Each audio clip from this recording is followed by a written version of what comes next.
ठीक है। ये फर्क है। हीमोग्लोबिन जो होता है वो साइज का ऑब्वियसली बड़ा मॉलिक्यूल है, ये साइज का छोटा है। यानी कि एक पॉइंट ये हो गया, 4 आयरन के ग्रुप्स 1 प्रोटीन की चेन, 1 आयरन ग्रुप 1 प्रोटीन की चेन। ये होता है लार्ज मॉलिक्यूल, ये होता है स्मॉल मॉलिक्यूल। अनस तुम कल आए थे इसमें एमसीक्यू सेशन में 8 से 9? मैं सर, मैं नहीं आया था सर, आपने लिंक हाँ। भेजा था। अनस यार मुझे याद नहीं है। सर आपका लिंक ही नहीं नहीं आया, सर, मैं आपने घर पे था लिंक नहीं अरे वैसे भेजा ही। था। चंदा तो याद दिला दे करो ना, क्योंकि तुम लोग उसमें वो वाले उसमें बैच में हो नहीं ना, तो मुझे याद नहीं रहता। तो मुझे याद भाई, तुम 8 बजे से पहले 5 मिनट पहले याद दिला दिया करो। सही और लाजमी, हाँ। वो फिर मैं, लेकिन मैंने रिकॉर्डिंग करी हुई, कल बड़ा मजा आया था। अनस कल की class one of the best इसलिए थी क्योंकि ऑनलाइन टेस्ट लिया था हमने, ऑनलाइन टेस्ट रिप्रोडक्शन चैप्टर का। ऑनलाइन टेस्ट से अच्छा। मुराद क्या है कि हमने एक वेबसाइट पे गए और सबने ऑनलाइन टेस्ट किया। देख रहे हो, ये ऑनलाइन टेस्ट नीचे टाइमर चल रहा था, 50 एमसीक्यू थे। जानबूझ के मैंने एक गलत किया था कि ताकि बच्चे भी मेरे साथ गलत टिक कर लें। लेकिन उसको अगर नहीं, अगर उसको मिला दूं, मुझे उसका आंसर पता था, लेकिन मेरे आए 50 में से 47 और सारे बच्चों के 47 आए। तो 2-3 चीजें मैंने भंड मार देती, ये है तो ये अच्छा है। ये अच्छा है, तुम लोग आओगे। आज का नहीं पता कौन सा करवाता हूँ, देखता हूँ। लेकिन इसकी रिकॉर्डिंग है मेरे पास ना, इसकी रिकॉर्डिंग। इसको अच्छा अनस में क्या करूँ, मैं इन सबको वो करके ना, मर्ज करके यूट्यूब पे बना दूंगा उसका लेक्चर से, तो उसका लिंक सेंड कर दिया करूंगा, फायदा हो जाएगा। सर ये कर देगा, आज तो थोड़ा मुश्किल ही आएगा क्योंकि फिर आज नाम और भी है तो न्यास वगैरह के भी जाने। चलो चलो सही है। अच्छा तो आज हीमोग्लोबिन, से एमसीक्यूज रहेंगे, रात में मुश्किल होगा। बस सही, खैर है, मैं तो रिकॉर्ड कर लेता हूँ उसका। हीमोग्लोबिन जो होता है वो ऑक्सीजन को क्या करता है, वो रिलीज करता है, अपने पास नहीं रखे रहने देता। मायोग्लोबिन जो होता है वो अपने पास ही स्टोर करता है, तो ये फर्क है बहुत बड़ा। मायोग्लोबिन स्टोर करता है, मायोग्लोबिन स्टोर करता है ऑक्सीजन, हीमोग्लोबिन रिलीज करता है ऑक्सीजन। हीमोग्लोबिन जो होता है वो आरबीसी में होता है, उसको रेड कलर देता है। मायोग्लोबिन कहाँ पे होता है, मसल्स में होता है। तो मायो मीन्स मसल्स। सही है, हीमोग्लोबिन और मायोग्लोबिन का डिफरेंस आसान है। सही है, हो जाएगा। जी। सर दोनों टेम्परेरी बाइंडिंग करते हैं। नहीं नहीं नहीं नहीं, एक मिनट एक मिनट, नहीं नहीं नहीं नहीं नहीं, ये जो है टेम्पररी बाइंड करता है, ये परमानेंट है, ये स्टोर है ना, ये जी जी। परमानेंटली बाइंड ऑक्सीजन करेगा। स्टॉप कर रही हूँ। बिल्कुल, और ये टेम्पररी बाइंडिंग करेगा। सही। अच्छा कुछ और पॉइंट्स, कुछ और पॉइंट्स बताने थे, एक मिनट से।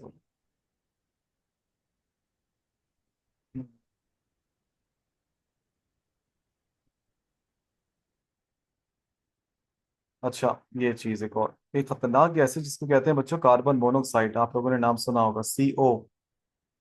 कार्बन मोनोऑक्साइड जो होता है वो हीमोग्लोबिन के साथ इरिवर्सिबली बाइंड करता है या रिवर्सिबली। कार्बन डाइऑक्साइड तो हीमोग्लोबिन के साथ लगता है, और वो हीमोग्लोबिन के साथ जाते जाते कहाँ जाते हैं, हमारे एल्विलाई में। और वहां पे वो जाके क्या हो जाता है, रिलीज हो जाता है, और हमारे माउथ से, नोज से कार्बन डाइऑक्साइड निकल जाती है। लेकिन एक गैस ऐसी है जो हीमोग्लोबिन के साथ अटैच हो जाए तो वो चिपकी भी रहती है इरिवर्सिबली, उसका नाम क्या है, कार्बन मोनोऑक्साइड। समझ गए? जी सर। सही है, समझ आए, तो ये चीज है। कार्बन मोनोऑक्साइड हीमोग्लोबिन के साथ अगर लग गई ना बेटा, तो फिर वो नहीं निकलती है, वो इरिवर्सिबल बाइंडिंग है। और इसकी बाइंडिंग ऑक्सीजन की बाइंडिंग के साथ अगर हम कंपेयर करें, कितने टाइम ज्यादा है, 200 टाइम्स। यानी कि हीमोग्लोबिन की जो एफिनिटी है, अट्रैक्शन है ऑक्सीजन से, अगर 200 दफा है, तो कार्बन मोनोऑक्साइड की 400 दफा होगी। सही, तो ये चीज है, फर्क है। अनस को आवाज आ रही, कहाँ गया अनस? जी सर, आ रही है। बस सही। ये एफिनिटी का मतलब है कि हीमोग्लोबिन की जो मोहब्बत है ना ऑक्सीजन से, कि आओ और मैं तुम्हें बाइंड करूंगा तो मैं छोड़ दूंगा फिर, उससे 200 गुना ज्यादा कार्बन मोनोऑक्साइड के लिए। लेकिन ऑक्सीजन का फायदा क्या है, टेम्पररी है। लेकिन कार्बन डाइऑक्साइड, कार्बन मोनोऑक्साइड का नुकसान क्या है, कि वो इरिवर्सिबल बाइंड करती है। कार्बन मोनोऑक्साइड ज्यादा हो जाए तो मसला होगा बॉडी में। कार्बन मोनोऑक्साइड के नुकसान ही नुकसान है, ये देखो आप। Effects of high level of carbon monoxide, effects बोला था कार्बन से।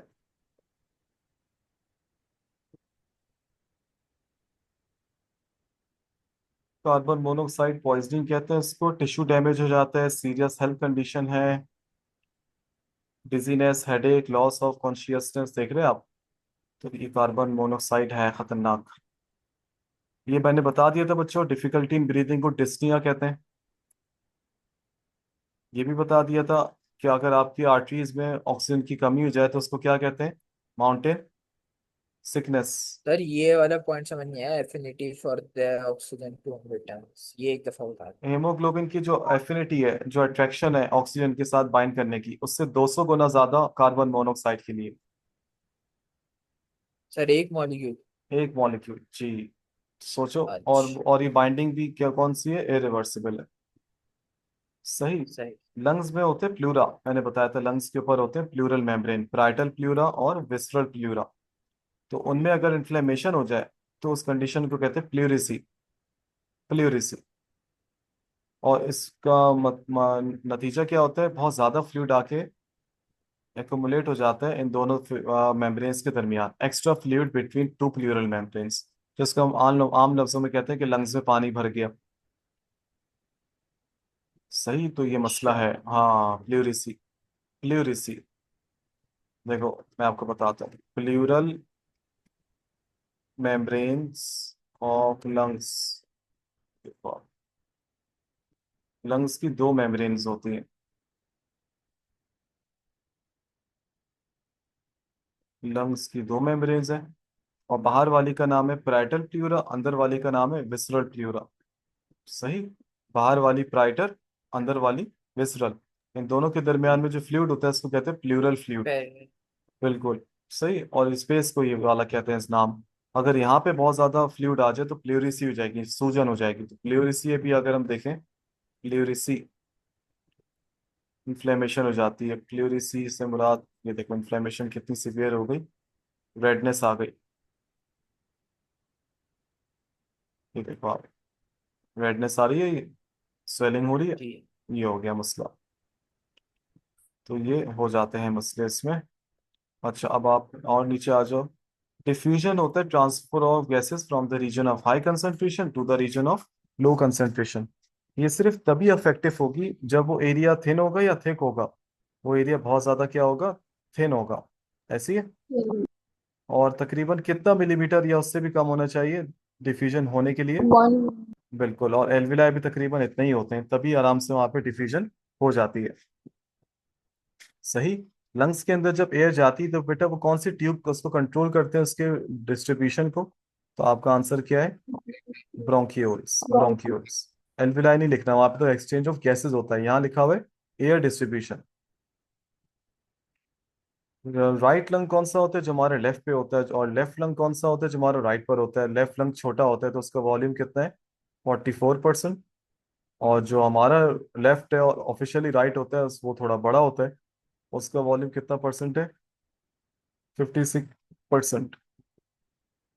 जी सर। सही, डन। अच्छा, जो हमारा जो ब्रीदिंग सेंटर है जिसको कहते हैं मेड्यूला ऑब्लोंगेटा, वो हमारे डायफ्राम से कैसे कनेक्टेड है, यानी कि वो कैसे हमारी ब्रीदिंग कंट्रोल कर रहा है। तो उन नसों को कहते हैं फ्रीनिक नर्व्स। वो जो मेड्यूला ऑब्लोंगेटा से जो नर्व्स निकलती है जो हमारी ब्रीदिंग कंट्रोल करती हैं, इनहेलेशन एक्सहेलेशन, तो नर्व्स का नाम क्या है, फ्रीनिक नर्व्स। फ्रीनिक नर्व्स। ठीक है। ठीक है। सांस लेना में जान लगती है, सांस फेंकने में, तो सांस लेने में। तो इनहेलेशन का एक और नाम, बिल्कुल, इनहेलेशन का एक और नाम है इंस्पायरेशन। ये एक एक्टिव प्रोसेस है। एक्सपायरेशन। और एक्सपायरेशन एक पैसिव प्रोसेस है, इसमें एनर्जी नहीं चाहिए। इसमें एनर्जी नहीं चाहिए। और इसमें एनर्जी चाहिए, तो ये एक एक्टिव प्रोसेस है। सही। इंसानों में जो बेटा जो ऑक्सीजनेटेड ब्लड होता है उसका कलर क्या होता है बच्चों, राइट, ब्राइट रेड। और बाकी ब्राइट रेड। ऑर्गेनिजम्स जिसमें बहुत मशहूर ऑर्गेनिज्म है फाइलम मॉलस्का, जिसमें ऑक्टोपस आता है, स्क्विड आता है, तो उनमें जो उनका जो ब्लड है वो ब्लू कलर का होता है। उनका जो साफ खून है वो ब्लू कलर का है, साफ खून। और उस उनमें हेमोग्लोबिन नहीं होता, उनमें एक पिगमेंट होता है, उसको कहते हैं हीमोसाइनिन। हीमोसाइनिन। समझ गए। ठीक है। सही, हाँ ये भी है। बाकी जो मरीन एनिमल्स हैं उनमें जो उनका साफ खून का कलर होता है वो होता है वॉयलेट पिंक। और उनके हीमोग्लोबिन का नाम है हीमो एरिथ्रिन। खैर अब ये ठीक है। एंड किंगडम एनिमिलिया वाला चैप्टर तो निकल चुका है, लेकिन फिर भी एहतियातन। फाइलम एनालिडा में जिसमें अर्थवर्म आता है, उसका जो साफ खून है उसका कलर है ग्रीन, ऑक्सीडेटेड ब्लड। और उसके हेमोग्लोबिन का नाम है क्लोरोक्रूरिन। यानी सही। कि यानी कि हमारे में हीमोग्लोबिन, मोलस्का में हेमोसाइनिन, मरीन यानी कि शार्क प्लांट में हेमोइरिथ्रिन, अर्थवर्म वगैरह में क्लोरोक्रूरिन। तो ये हो गया, ये अलग टॉपिक है, खैर ये नेक्स्ट टॉपिक है अलग। सही है, तो हमारा जो लास्ट टॉपिक अब बचा इस चैप्टर का, उसका नाम है रेस्पिरेटरी डिसऑर्डर्स। अब रेस्पिरेटरी डिसऑर्डर से पहले एक टॉपिक है साइनसिस। साइनसिस क्या होता है? भाई साइनसिस हमारे पूरे स्केलेटन में जो आंटी बनी हुई है, ये फेस में, स्कल में, ये पूरा स्कल है। हमारे स्कल में जो होते हैं, हमारी जो बोन्स होती हैं, उनमें हॉलो स्पेसेस होते हैं, स्पेसेस हैं। और वहां पे स्पेसेस में क्या जमा होता है? सिर्फ एयर होती है। सही, तो उनको हम लोग बायो में क्या कहते हैं? साइनसिस। साइनसिस मैं तुम लोग को दिखाता हूँ, ऐसे समझ नहीं आएगा। आंटी का सर्जरी करनी पड़ेगी हमें चेहरे की।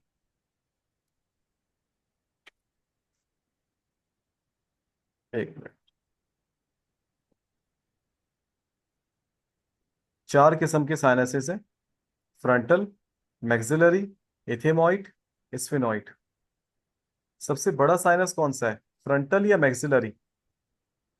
एक्चुअली। Very good. सबसे बड़ा साइनस कौन सा? बिल्कुल, यहाँ मैक्सिला होती है ना। अपर जॉ बोन को मैक्सिला कहते हैं, लोअर जॉ बोन को मैंडिबल कहते हैं, तो मैक्सिला बिल्कुल सबसे बड़ा साइनस है। और जो हमें दर्द होता है, अच्छा, इन साइनसेस में नॉर्मली क्या जमा होना चाहिए? एयर। और जब हमें नजला वजला कभी होता है, तो यहाँ पे हमारा नजला जमा हो जाता है, तो इसलिए हमें हेडेक होता है यहाँ पे। जॉज ऐसे लगता है बिल्कुल जाम हो गए। फिर हम लोग स्टीम लेते हैं तो वो बेहतर होती है तबीयत। तो ये मामला है। तुम लोग को बताता हूँ साइनस। अगर अच्छी तस्वीर मिल गई, तुम लोगों की किस्मत है। स्कल आ जाओ इसमें, skull, skeleton, head, head and neck, skull, cranial cavity, skull, select view, anterior view. Sinuses, जैसे ये साइनस एक है, समझ गए, ये एक साइनस है। और फिर इसमें, जैसे ये साइनस तो नहीं है, ये ऑर्बिट्स कहलाते हैं जिसके अंदर हमारी आंख होती है। तो ये साइनसेस हैं। और भी दिखा देता हूँ तो तस्वीर मिलती है तो। हम आए स्कल में, इंटीरियर व्यू। ये भी वही है, खैर तस्वीर आई गेस सब में वही आएगी। Head and neck. Head and नेक में चेक करते हैं क्या तस्वीर है इनके पास हमारे लिए। है अनफॉर्चुनेटली। अभी आपको मैक्सिलरी नजर आ रहे हैं थोड़ा साइड से, और इथेमॉइड और स्फिनॉइड नजर आ रहा है। समझो यहाँ पे भी गैप होता है, तो उसको कहते हैं फ्रंटल साइनस। सही। ये कुछ चीजें होती हैं हमारे पास साइनसिस। ये साइनसिस अगर इन्फ्लेम्ड हो जाए, सूज जाए, तो फिर साइनसाइटिस होता है कंडीशन, साइनसाइटिस। साइनसाइटिस। देखो, हमारे रेस्पिरेटरी डिसऑर्डर्स दो हिस्सों में होते हैं, एक होता है अपर रेस्पिरेटरी और एक होता है लोअर रेस्पिरेटरी। लोअर रेस्पिरेटरी में ठीक है। आता है ऐसी चीजें जो ट्रैकिया के नीचे हैं। ट्रैकिया से नीचे आते हैं लंग्स। ट्रैकिया से ऊपर जितनी भी चीजें होंगी, वो सब होगा अपर रेस्पिरेटरी में। तो निमोनिया लोअर रेस्पिरेटरी है। एम्फाइसीमा का ताल्लुक लंग्स से है, लोअर रेस्पिरेटरी है। पल्मोनरी टीबी का ताल्लुक लंग्स से है, लिखा हुआ लंग्स, तो ये लोअर रेस्पिरेटरी है। सही है। Lung cancer obviously lower respiratory है। आपकी बुक्स में इसको हेडिंग नंबर 5 दिया हुआ है, ये 5th हेडिंग नहीं है, बस ये एक नॉर्मल इसी बात हो रही है। अपर रेस्पिरेटरी में कौन सी चीजें आएंगी, जो लंग्स से ऊपर है या नीचे? जो लंग्स से ऊपर है, यानी कि ट्रैकिया से ऊपर है, सांस की नाली से ऊपर। और इसमें दो कंडीशंस आती हैं बेटा, दो बीमारियां हैं। एक का नाम है साइनसाइटिस। देखो, बायो में किसी भी वर्ड में एंड में आइटिस आ रहा है, इसका मतलब है इन्फ्लेमेशन की बात हो रही है। सही है। नॉर्मली साइनसिस में क्या फील्ड होता है? एयर। लेकिन साइनसाइटिस में इन जगहों पे क्या हो जाता है? फ्लूइड फिल्ड हो जाता है। और इस फ्लूइड में, नजले में, पैथोजन यानी कि डिजीज कॉजिंग एजेंट भी आ सकते हैं, वायरस, बैक्टीरिया, कुछ भी। सिम्टम्स क्या है इसके बच्चों, अलामात क्या है, मतलब सॉरी, रीजंस क्या है, सॉरी रीजंस क्या है कि जिनकी वजह से हो सकता है हमें ब्लॉकेज, कॉमन कोल्ड, बुखार, कोई स्वेलिंग हो जाए हमारी नाक के साइड पे, जिसको एलर्जिक राइनाइटिस कहते हैं। हमारी नाक के अंदर छोटे छोटी सी ग्रोथ बनना शुरू हो जाती है, जिसकी वजह से जो हमारा जो नाक का जो सुराख है, जिसको हम लोग कहते हैं नॉस्ट्रल, वो छोटा हो जाता है, जिसमें सांस लेने में मसला होता है, नेजल पॉलिप कहते हैं उसको। थोड़ी सी नाक की हड्डी टेढ़ी हो जाए, नेजल सेप्टम डेविएशन कहते हैं उसको। तो ये सारी वो वजूहत है जिनकी वजह से थोड़ा सा मसले हो सकते हैं। सबसे कॉमन वजह शुरू की दो वाली है, मोस्ट कॉमन, बुखार और राइनाइटिस। अक्सर लोगों को आपने देखा होगा एलर्जी होती है, उनको छींकें आती रहती, नाक कितनी लाल हो जाती है जोकर की तरह। तो ये वही होता है। मेन सिम्टम्स क्या है साइनसाइटिस के? सर का दर्द, बुखार, कंजेशन, यानी कि ऐसा लगे कि सीना जाम हो गया है, या नोज जैम हो गई है, कफ, खांसी, दांत का दर्द भी पहुंच जाता है, ईयर पेन, आई पेन और थकावट। सही है, समझ आ गया? आसान है। जी, सही सही है। होता रहता है। बिल्कुल हाँ, ये मसले हैं, तो ये ट्रीटमेंट का मसला नहीं है। हिबा, तुम्हें आवाज आ रही है? जी सर। सही सही। ओटाइटिस मीडिया, देखो ओटाइटिस मीडिया जो है वो इन्फ्लेमेशन है हमारे कौन सी ईयर की? मिडिल ईयर की। मिडिल ईयर की। मिडिल ईयर का एक और नाम भी है, एक मिनट।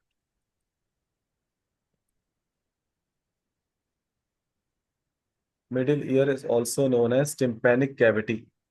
अपने पास लिख लो बच्चों सारे, टिम्पैनिक कैविटी, पेज पे लिख लो। और एक काम करना प्लीज अनस और हिबा, एक पेज और एक पेंसिल जरूर अपने साथ रखना, एक काम है आज। Middle okay sir. Ear is also known as tympanic membrane या टिम्पैनिक कैविटी। मिडिल ईयर से हमारी ट्यूब जाती है जो हमारे मिडिल ईयर को कनेक्ट करती है हमारे थ्रोट या गले से। उस ट्यूब का नाम होता है बेटा यूस्टेशियन ट्यूब। ये क्या लिखा हुआ है? दिस ट्यूब ब्रिजेस, यानी कि ये ट्यूब प्रेजेंट है किसके दरमियान? मिडिल ईयर और थ्रोट, यानी कि ट्रैकिया के फेरिंग्स के दरमियान। और ये हमारे ईयर का प्रेशर जो है वो कान का प्रेशर बैलेंस रखती है। इसमें अगर बहुत ज्यादा हम लोग क्यूटिप करेंगे, चाबी से बाइक की साफ करेंगे अब उसके अंदर का वैक्स, तो यहाँ पे स्वेलिंग हो जाती है, जो अक्सर लोग करते हैं, जो बहुत ही जाहिलाना हरकत है। सही है। तो इसमें होता क्या है, इसमें cold, sore throat, upper respiratory tract infection, इनकी वजह से हो सकता है ये। कोई भी इन्फेक्शन या बुखार ज्यादा दिन हुआ है तो उसकी वजह से भी ये थोड़ा सा मसला आ सकता है। यहाँ पे फीवर होता है, इसमें अनबैलेंसिंग बहुत होती है, ऐसा लगता है एक कान सही दूसरा कान अजीब सा हो रहा है, अनबैलेंस हो रहा है। सुनने में मसला होता है, इरिटेबिलिटी रहती है, और ईयर पेन होता है। इसकी ट्रीटमेंट में कुछ भी नहीं सिवाय एंटीबायोटिक के। मैं आपको यूस्टेशियन ट्यूब दिखा देता हूँ। यूस्टेशियन ट्यूब,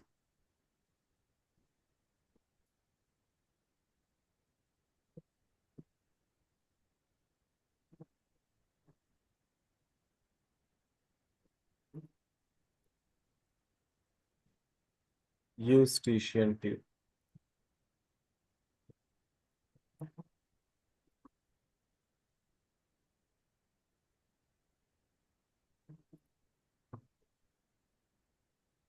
ये आपका आउटर ईयर है बच्चों, ये रहा पिना, सबसे सॉफ्टेस्ट हड्डी।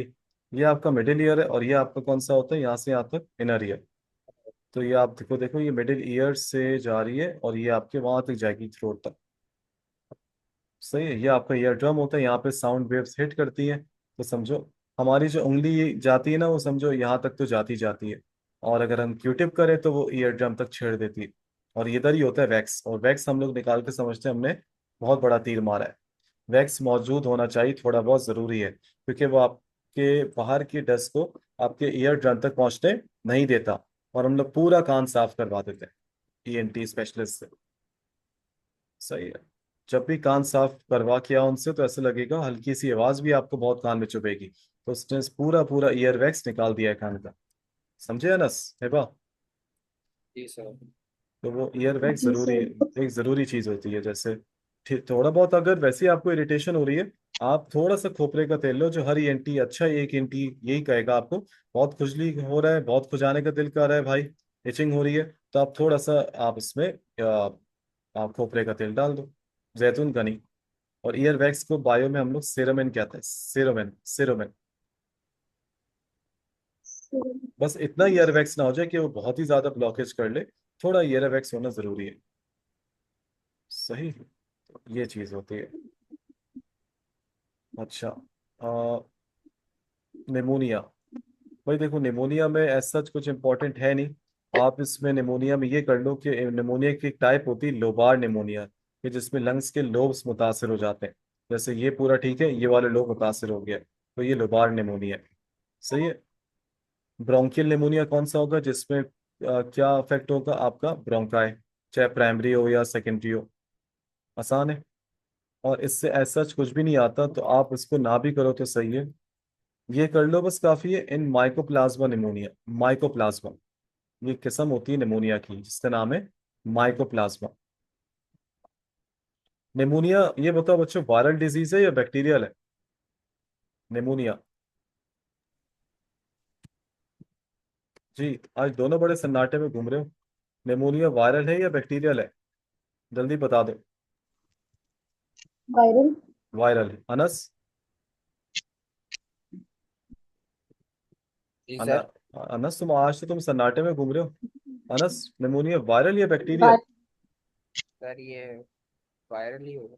हाय हाय। अनस कैन और है वायरसेस भी होते हैं और ये बैक्टीरिया भी होता है। सही है। अच्छा, आपकी बुक्स में एक वर्ड है माइकोप्लाज्मा। कौन सा प्लाज्मा? माइकोप्लाज्मा। अब अपने पास आप पेंसिल में लिखो व्हाट इज माइकोप्लाज्मा। ये देखो आपके सामने, व्हाट इज माइकोप्लाज्मा। ये वन ऑफ द मोस्ट छोटे बैक्टीरिया पाए जाते हैं दुनिया में। माइकोप्लाज्मा आप लिख सकते हो one of the smallest bacteria.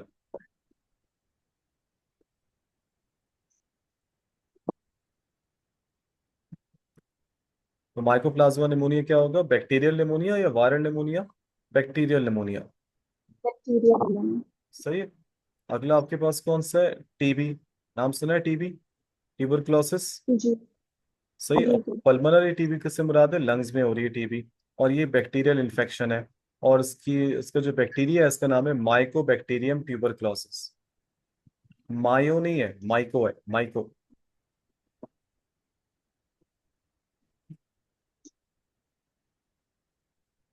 अब तुम लोग सोच रहे होगे टीबी के बारे में ये क्यों लिखा हुआ है कि पल्मोनरी टीबी? क्या टीबी सिर्फ लंग्स में होता है या टीबी कहीं और भी हो सकता है? ये वाला पल्मोनरी टीबी लिखा हुआ है तो ये सिर्फ लंग्स में हो रहा है।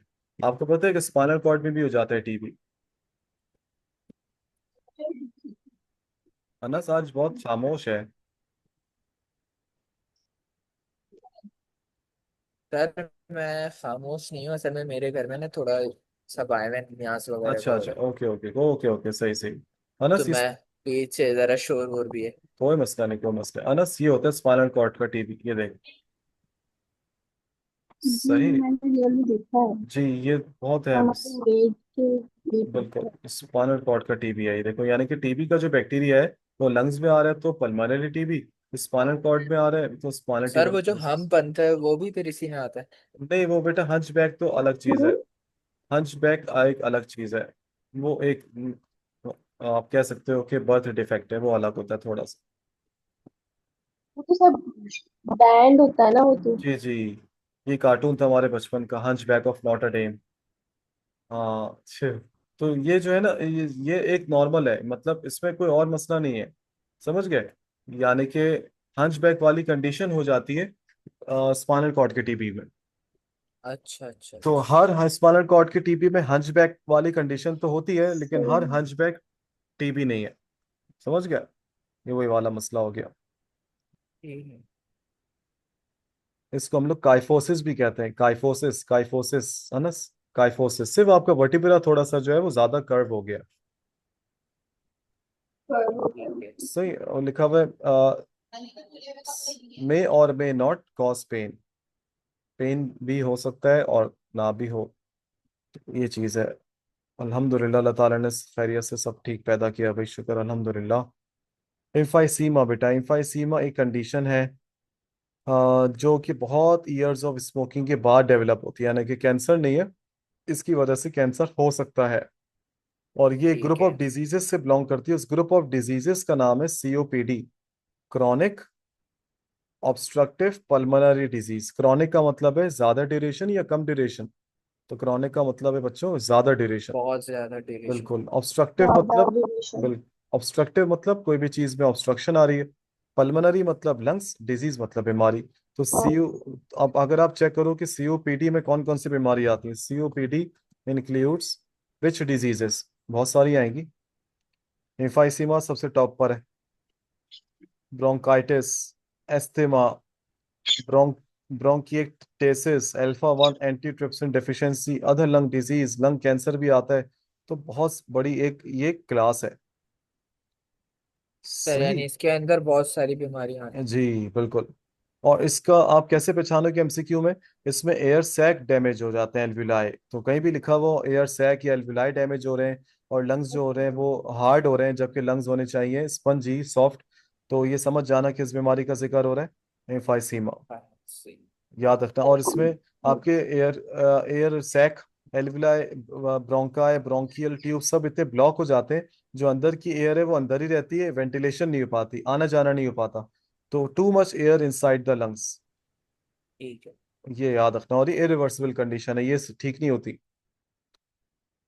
सही है। ये इसके साइन और सिम्टम है, बस ये याद कर लो, ब्रोंको डायलेटर्स इस्तेमाल होते हैं, ये सब कुछ भी नहीं आता यार एज सच।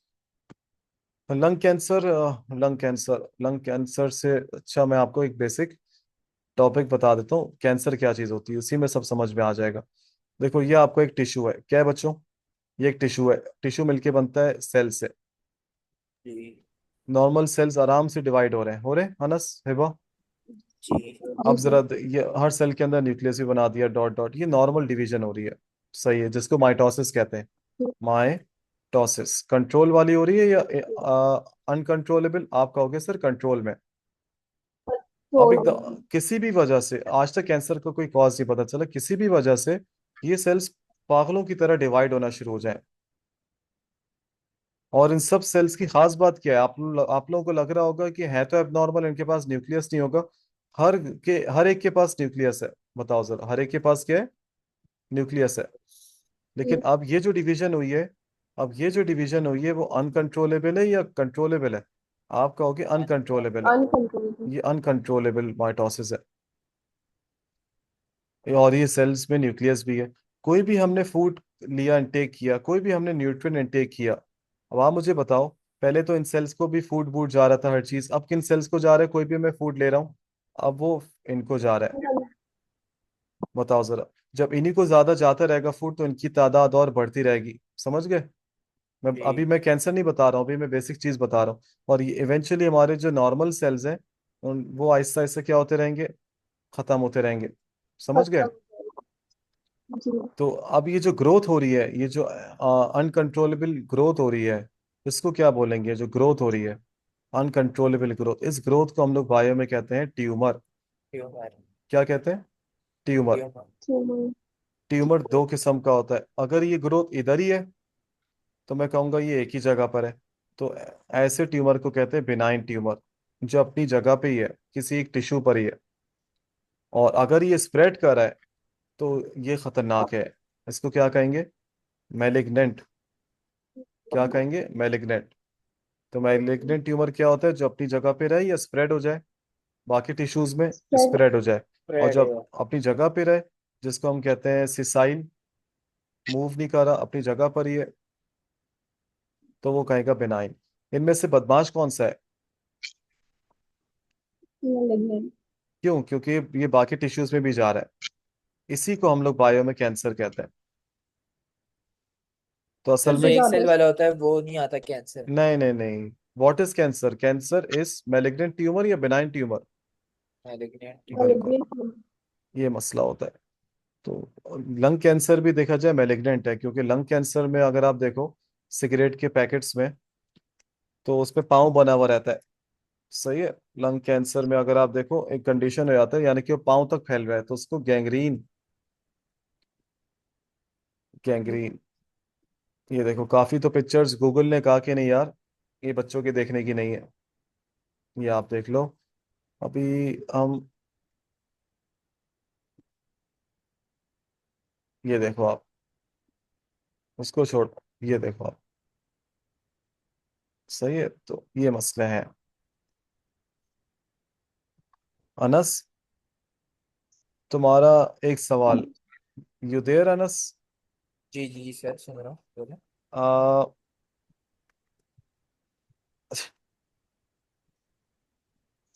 हाँ अनस, पूछ लूं? जी।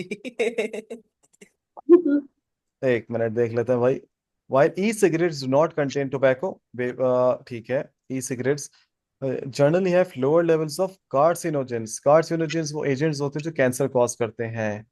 लेकिन स्टडीज अभी तक की क्या कहती हैं? Although no human cancer has been directly linked to vaping, studies suggest potential cancer causing effects from chemicals in vapor, especially with long term use।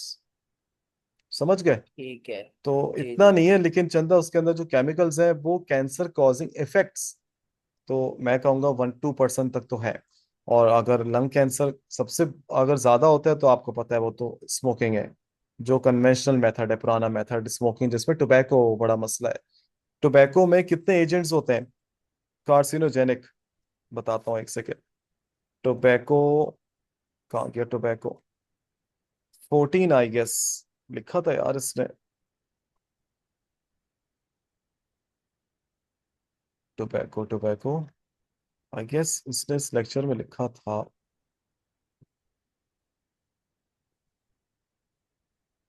नहीं, पता नहीं वो लेक्चर कहाँ गया। टोबैको उसने लिखा था, उसने लिखा था, पता नहीं किसने। मैं यहाँ से देख लेता हूँ, आई गेस 14 थे। टोबैको कंटेन्स हाउ मैनी, चलो केमिकल्स या carcinogenic agents. 70। Oh my mistake, सही है, पता नहीं 14 क्या था। उफ ओ, 7,000। जिसमें से 250 ऐसे हैं जो कार्सिनोजेनिक है। ये देखो आप,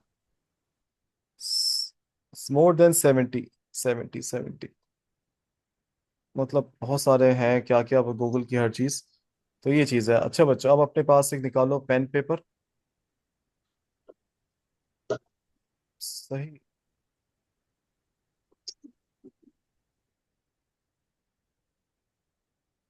निकाल लिया तो बता दो। जी सर। डन है, सही है। हाँ नस बेटा, डन। जी सर। सही।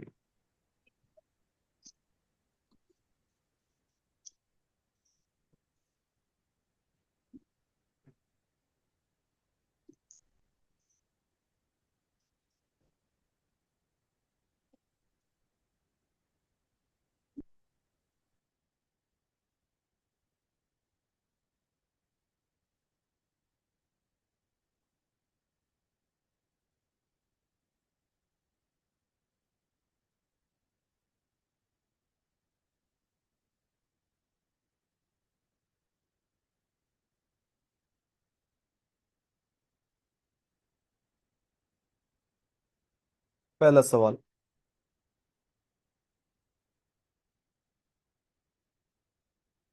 ज्यादा टाइम नहीं दूंगा, जल्दी जल्दी करना, आपको सिर्फ आंसर लिखना है डायरेक्ट। ऑप्शन लिखना है, ऑप्शन बल्कि ABCD।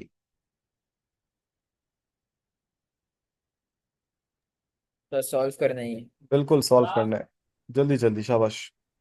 ओके सर, थोड़े से करवाऊंगा, 50 है तो समझो 25 करवाऊंगा। 3 मिनट रहेगा, फिर दोबारा क्लास का लिंक सेंड करता हूँ। One one done. No sir, 1 minute मैंने तो देखा।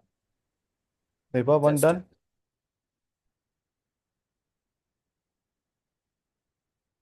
हिबा पहला वाला हो गया बेटा। जी जी जी सर। सही, अनस जल्दी कर लो पहला। हो गया सर। सही, दूसरा।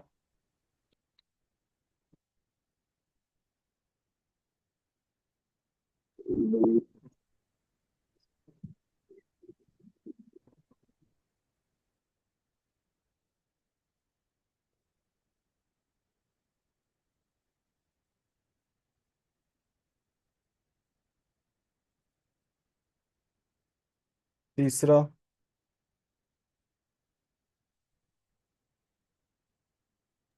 सर जस्ट सेकंड ऊपर करेंगे, सेकंड। अनस बहुत टाइम लगा रहे हो।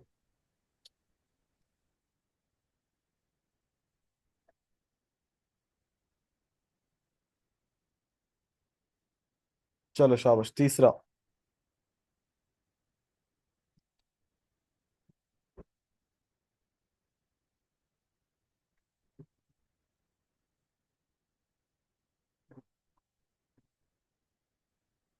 चौथा, नंबर 4।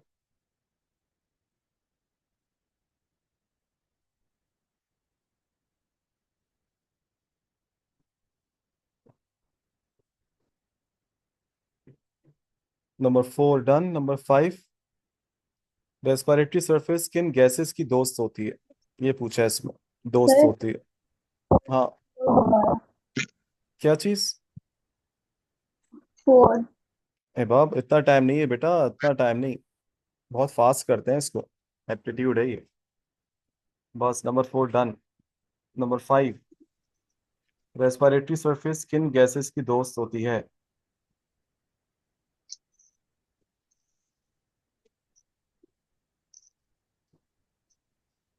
नंबर 6,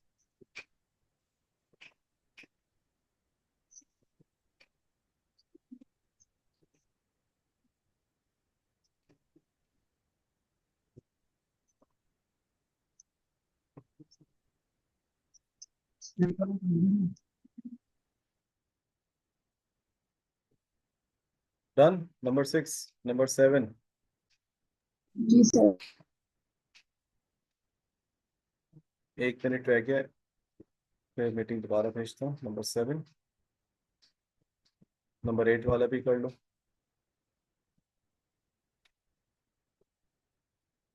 अनस नंबर 8 तक कर लो जल्दी।